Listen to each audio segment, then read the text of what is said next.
Hey everybody, welcome to another Cricut craft tutorial. Today I'm going to teach you how to make this really cute, really cheap winter headband. All you need to make this is some heat transfer vinyl, a home iron, a heat press, or an easy press, a headband from the Dollar Tree, some parchment paper, and something to press on if you don't have a heat press. So let's go over to Design Space and I'm going to show you guys how to make a monogram. Now that we're in Design Space, we're going to show you really quick how to make a monogram. We've already pre-measured our headband, so we know that it can't be really big.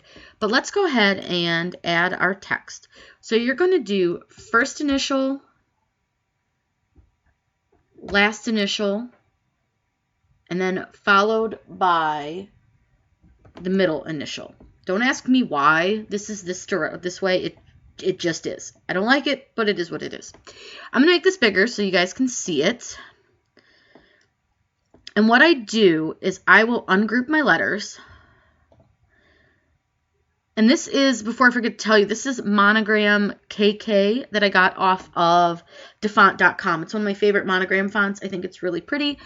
So we're going to make the center, which is the last initial, bigger than the two on the outside. It just looks nicer. It's kind of the way they're supposed to be done. So you're going to do that. And then you take your side letters and you just kind of place them in where you think you want them to sit or however you want them to sit. So you just move them around until they're how you like them. And this is all a personal preference type of thing. So if however you want them to go together. Select all of the letters. You can either do that by drawing a box like I just did, which is holding down your left mouse button and pulling.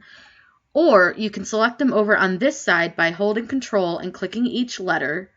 Or you can hold Control and physically click each letter on the screen. But you need to make sure all three are selected, and then you want to weld them.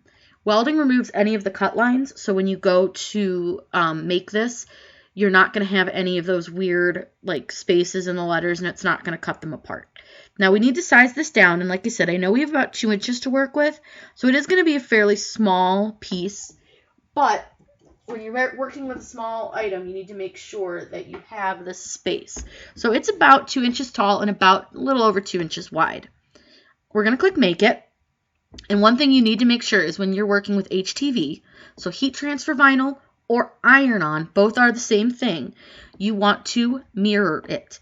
What that does is it's going to make sure that it cuts it out the correct direction. So we're going to click Continue, and we are working with the maker. So it's going to bring up material options. And iron-on is right there, and I'm using just regular Cricut white iron-on. And it just tells you right down here what tools you need. Now mine still, for this whatever reason, does not ever ask me to press anything, and I don't know totally why it doesn't do that. But I'm going to show you guys how to load your HTV, and then we can show you guys it cutting. When working with HTV, there is a dull side and a shiny side. Now, I know that this looks kind of shiny on the camera, but it's not. This one is way shinier. It's smoother. It's just a nicer piece. So this is just, like I said, regular Cricut vinyl. It's the iron-on. And this is actually the stuff that came with my Explorer. When I got it, I never used it and forgot about it and left it in the box. And when I went to box it up after getting my new machine, I was like, oh my goodness, I should use this. So we're going to go ahead and cut it. All you do is load it onto your mat, and I am using a blue mat, but everything's been sticking to this blue mat really well. So we're just going to go with it. And then it's going to cut it out. Again, make sure you have your mirror turned on. And make sure that you do load this the correct direction.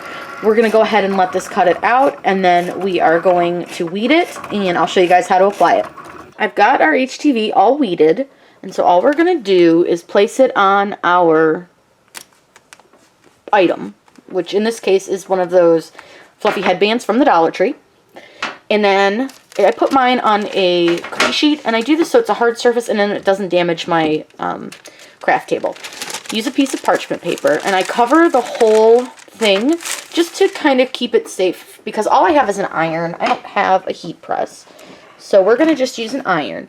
And what you're going to do is just take your iron, and it does take a lot of pressure, especially when you're using a home iron. So I try to put all of my weight on my iron, And especially because this is fluffy, it's going to take a little bit more pressure to do it.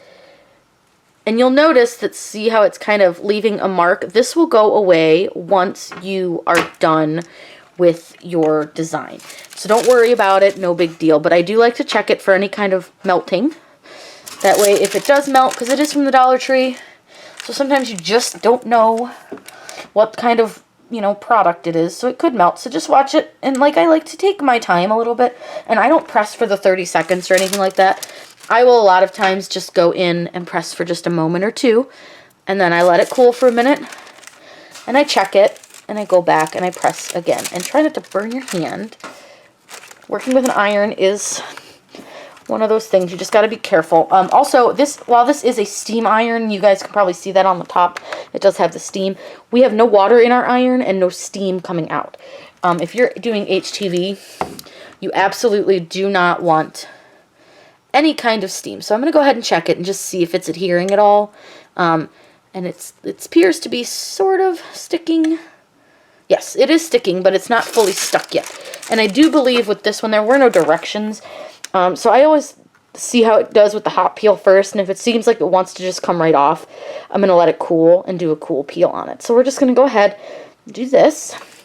And I think that should be good. So what I do is I will take my whatever I'm pressing, and I'll take it off of the hot part, and I'll put it over onto the cooler part of the cookie sheet. And that'll help cool it down quicker.